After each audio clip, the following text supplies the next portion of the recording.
गुणस्थानों की अपेक्षा आत्मा का वर्गीकरण करते हैं 141वीं कारिका के अंतर्गत। मिस्सोति बहिरप्पा तरेतमया तुर्यम अंतरपुजहर्णो संतोत्ति मज्जिमंतर खीणोत्तम परम जीर्ण सिद्धा। मिस्सोत्ति प्रथम गुण स्थान से मिश्र गुण स्थान तक, मिस्सोत्ति अंत में है मिश्र। तो पहले गुण स्थान यानी कि मिथ्यात्व सासाधन गुण स्थान तक के जीव बहिरप्पा बहिरात्मा हैं। तरतम्या यानी कि विशुद्धि की तारतम्यता से, तुरीय अंतरप जहरणो, तुरीय माने चौथा, चौथे गुणस्थान वर्ती जगन्य अंतर आत्मा हैं। संतोत्ति उसके आगे पंचम गुणस्थान से और उपशांत कसाय गुणस्थान पर्यंत मध्यमंतर मध्यम अंतर आत्मा हैं तथा क्षीणोत्तम क्षीणोत्तम क्षीण मोह गुणस्थानवर्ती उत्तम अंतर आत्मा हैं। और जिन सिद्धा यानी कि 13वें 14वें गुणस्थानवर्ती अरहंत संयोग केवली और अयोग केवली सिद्ध परमेष्टि परमात्मा कहलाया करते हैं। आचार्य भगवान ने बहिरात्मा या अंतरात्मा ये छद्मस्तों के गेयभूत विषय नहीं हैं। उन्होंने कहा है ना आप बहिरात्मा को पहचान सकते हो और ना अंतरात्मा को पहचान सकते हो। यहाँ तमाम आत्माएं बैठी हैं, लेकिन आज छद्मस्त जो मतिज्ञान का धारी है, शुद्ध ज्ञान का धारी है, वो मतिज्ञान शुद्ध ज्ञान के बल पर, क्योंकि शुद्ध ज्ञान का अंश मात्र भी नहीं है, आप ये मान करके चलें, उसके बल पर मैं मिथ्या बहिरात्मा और अंतरात्मा का हम निर्णय नहीं कर सकते। इसलिए उन्होंने कहा कि बहिरात्मा या अंतरात्मा आज छद्मस्तों के गेयभूत विषय नहीं हैं। बाह्य दृष्टि से सादृश्यपना है, दोनों में एक छायक सम्यक दृष्टि और एक, लेकिन आचार्य भगवंत कहते हैं जो सम्यक छायक सम्यक दृष्टि आत्मा है और जो बहिरात्मा है, अंतर इतना है छायक सम्यक दृष्टि न्याय नीति के साथ में अगर युद्ध भी करना पड़ता है तो करता है। क्यों? क्योंकि उसके पास में अभी संकल्पी हिंसा का त्याग है, आरंभी विरोधी उद्योगी हिंसा का त्याग नहीं है। जब 7 प्रकृतियों का 6 और 6 उपशम करके जो आत्मा सम्यक दृष्टि है, जिसने 7 प्रकृतियों का 6 उपशम किया है, ऐसा सम्यक दृष्टि आत्मा अगर कहीं पर किसी को नमस्कार करता है अथवा उसको हम सम्यक दृष्टि कहते हैं, तो आचार्य भगवंत कहते हैं इसमें कहीं कोई संदेह नहीं होता। आज जिन शासन के देवी देवता सम्यक दृष्टि की श्रेणी में आते हैं, आज चतुर्निकाय के जो देव हैं उनमें सम्यक दृष्टि भी है और मिथ्या दृष्टि भी है।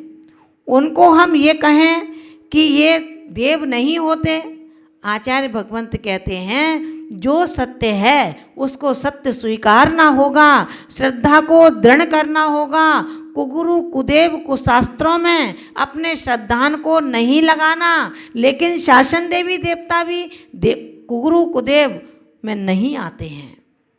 ये जो जिन चरणों में रहते हों, जिन चरणों की सेवा करते हों, आप उनको यहाँ पूजा की बात नहीं चल रही, यहाँ भी श्रद्धा की बात चल रही है।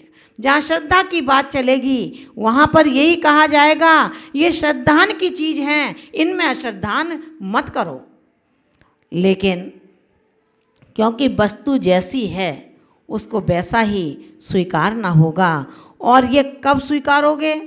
जब आचार्य भगवंत कहते हैं ध्यान रखना, मिथ्यात्, सासादन, मिश्र, तीन गुण स्थानों में जीव बहिरात्मा है विशुद्धि की तारतम्यता से। किसकी विशुद्धि की? परिणामों की। परिणामों की विशुद्धि कैसे हुई? कसायों को बुद्धिपूर्वक मंद कर। निमित्त तो मिले, अभी भी मिलेंगे। सब चौथे गुणस्थान वर्ती हैं यदि सम्यक दर्शन के साथ हैं। हाँ, अब पूजा की यहाँ बात नहीं चल रही, अभी श्रद्धान की चर्चा है, तो हम श्रद्धान की बात को ही करें। जब आप भोजन करने बैठे हैं तो कपड़ा नहीं बेचोगे दुकान का। जब कपड़ा बेच रहे हो तो भोजन नहीं कर रहे घर पर आकर के। ध्यान रखना, एक समय में एक उपयोग हो सकता है, दो नहीं हो सकते। इसलिए आचार्य भगवंत कहते हैं कि विशुद्धि की तारतम्यता से। कैसी विशुद्धि की तारतम्यता भैया? कैसी विशुद्धि की तारतम्यता? मंदिर गए, मंदिर में अभिषेक भी किया, पूजन भी किया, दान भी किया, पात्र हैं तो उनके लिए दाता भी बने अपन। लेकिन कैसे दाता? इतनी विशुद्धि नहीं पल पाई कि मंदिर में ही खाने लग गया। मंदिर में आया था कि पूजा करूंगा, दान दूंगा, आराधना करूंगा, शुद्ध करूंगा विचारों को, लेकिन पेट ने कहा कि नहीं, पेट तन नहीं रहा, गड्ढा हो गया, अभी भरो। जोरों से भूख लगने लगी तो हम मन की बातों में आ गए और हम दाता की जगह खाता बन गए। ध्यान रखना, आचार्य भगवंत कहते हैं विशुद्धि की तारतम्यता से जो चतुर्थ अवृत गुण स्थान में जीव मौजूद है, स्थित है, वो जघन्य अंतरात्मा कहलाता है। पंचम देशविरत, प्रमत्त संयत, अप्रमत्त संयत, अपूर्वकरण, अनवृत्तिकरण, सूक्ष्म सांप्राय व उपशांत मोह, ये 7 गुण स्थानवर्ती जीव मध्यम अंतरात्मा कहलाया करते हैं। क्षीण मोह गुण स्थानवर्ती जो जीव है वो उत्तम अंतरात्मा कहलाता है। और जिन अर्थात सयोग केवली, अयोग केवली गुण स्थान में व सिद्ध जीव परमात्मा संज्ञा से अपेक्षित हैं। आचार्य भगवान ने हमें ये बताया, जिज्ञासु ने पूछ लिया कि बहिरात्मा, अंतरात्मा, परमात्मा के भेद किस अपेक्षा से किए गए? उत्तर देते हैं उपयोग की अपेक्षा से किए हैं। कैसा? तारतम्यता से घटता हुआ, जो मिथ्यात्म है उससे शुभोपयोग, अशुभोपयोग, अशुभोपयोग कम हुआ और उससे मिश्र गुण स्थान में कम हुआ। तो क्या कहा? मिथ्यात्, सासादन, मिश्र गुण स्थानों में तारतम्यता से घटता हुआ अशुभोपयोग है। और असंयत सम्यक दृष्टि, देश विरत, प्रमत्त संयत गुण स्थानों में तारतम्यता से बढ़ता हुआ शुभोपयोग है। अप्रमत्त संयत, अपूर्वकरण, अनवृत्तिकरण, सूक्ष्म सांप्राय, उपशांत मोह और क्षीण मोह, इन 6 गुण स्थानों में तारतम्यता से बढ़ता हुआ शुद्धोपयोग है। और संयोगजिन, अयोगजिन, इन 2 में उन शुद्धोपयोग का फल है। अब विचार करें अपन, केवल ये विचार करना है कि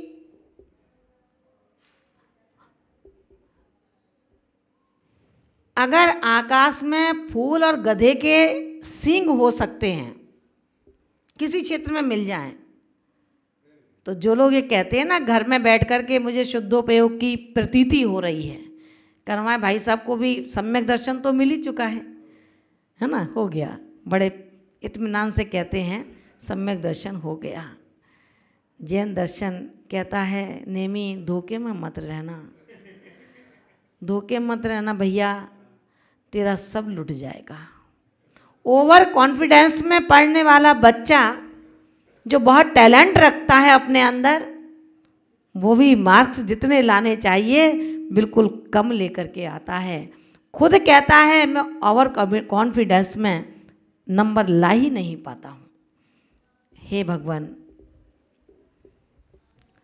हमारे भैया कहते हैं सम्यक दर्शन तो मुझे प्राप्त हो गया है माता जी, सम्यक दर्शन तो प्राप्त हो गया है, अब तो सम्यक चारित्र की अपेक्षा है। ध्यान रखना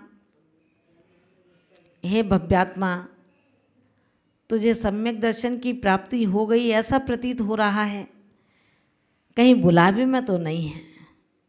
बाहरी सादृश्यपना समझ करके तू अपने अंतरंग के सदृश्यपने को मत नाप बैठना। अभी अगर तुम्हारे अंदर निमित्त मिलने पर भी कसायों का उद्भव न होता हो, दुकानदारी करते करते अगर आटे में नमक डाला जा रहा है तो ठीक, और अगर नमक में आटा डाला जा रहा हो तो चिंतन कर लेना थोड़ा सा।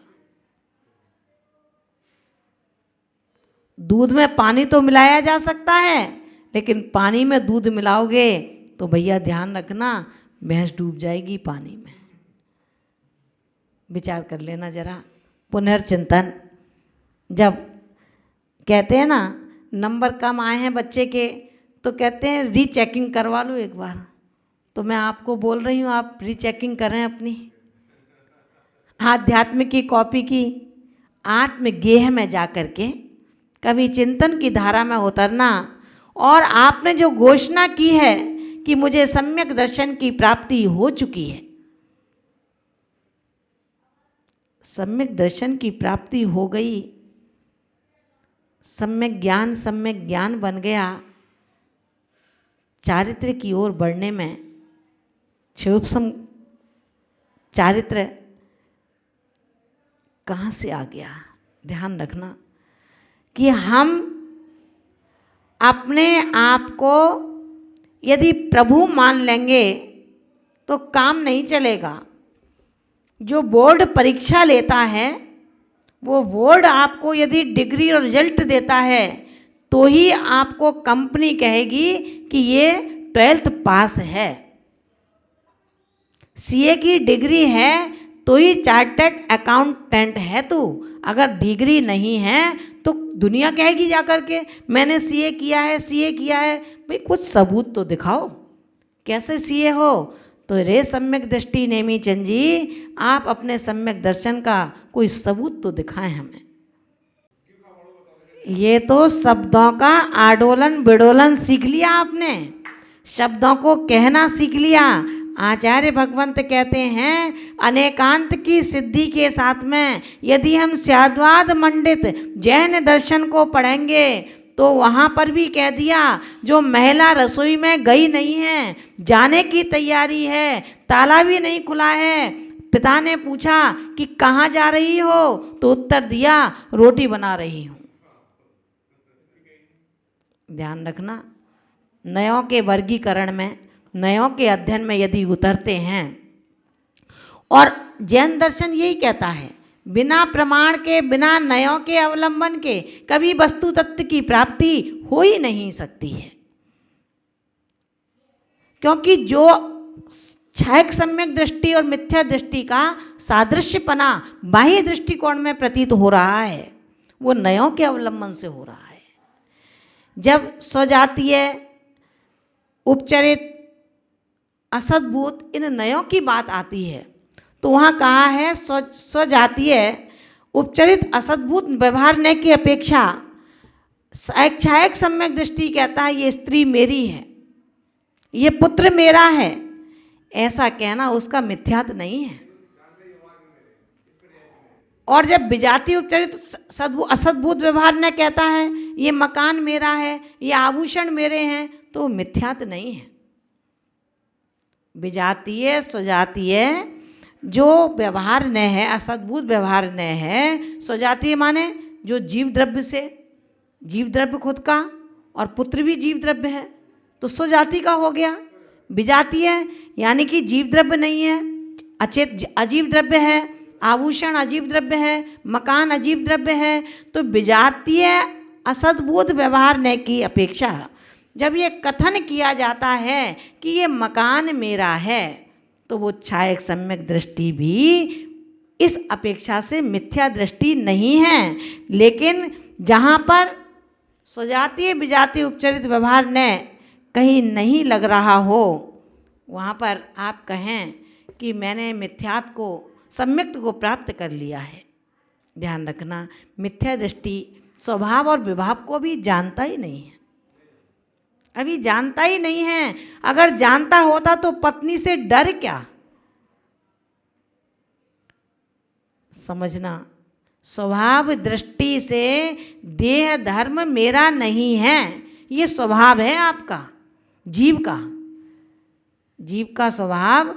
लेकिन संश्लेष संबंध के कारण जब तक कर्म मौजूद हैं तब तक क्या सायिक सम्यक दृष्टि आत्मा जीवों पर दया नहीं करता है। अगर नहीं करेगा, जीव द्रव्य प्राणों का वियोग होगा तो अहिंसा कहाँ रहेगी। इसलिए ध्यान रखना कि जो चैतन्य को चैतन्य रूप में स्वीकार करता है, अचेतन को अचेतन रूप में स्वीकार करता है, यानी कि जो जैसा है उसको वैसा ही मानो, उसको वैसा ही स्वीकार कर लोगे तो आपका धर्म अंतरात्मा के धर्म से जुड़ जाया करता है। और मनमानी करोगे तो काम नहीं चलेगा। मनमानी करने वाले का कभी काम नहीं चल पाया। इसलिए कहा है तीर्थंकरों में भेद मत करो, श्रुत में भेद मत करो, गुरु में भेद मत करो। पाशनाथ संकट काटने वाले हैं, शांतिनाथ शांति देने वाले हैं। आचार्य भगवंत कहते हैं तीर्थंकरों में किसी भी तीर्थंकर की पूजा करो, सभी तुम्हारे निदत्ति निकाचित जैसे कर्म को भी शिथिल करने में कार्यकारी सिद्ध हुआ करते हैं। ये तो अपना एक भ्रम है कि अमुक तीर्थंकर को पूजेंगे तो ही काम होगा। ये ही विशुद्धि तरतमता से आपको बहिरात्मा से अंतरात्मा की ओर ले जाती है, और वो ही अंतरात्मा उस पूजा के कर्मों के क्षय से जिनेंद्र प्रभु की जिनेंद्र वाणी में श्रद्धान कर करके गुरु के चरणों में जब अभेद दृष्टि रख लेता है, अभेद दृष्टि को प्राप्त हो जाता है, वो ही आत्मा अंतरात्मा एक दिन परमात्मा के सृजन को प्राप्त कर लिया करता है। आचार्य भगवंत कहते हैं इसलिए अपने आप को आप शुभोपयोग से शुद्धोपयोग की ओर बढ़ोगे जब अशुभ योग को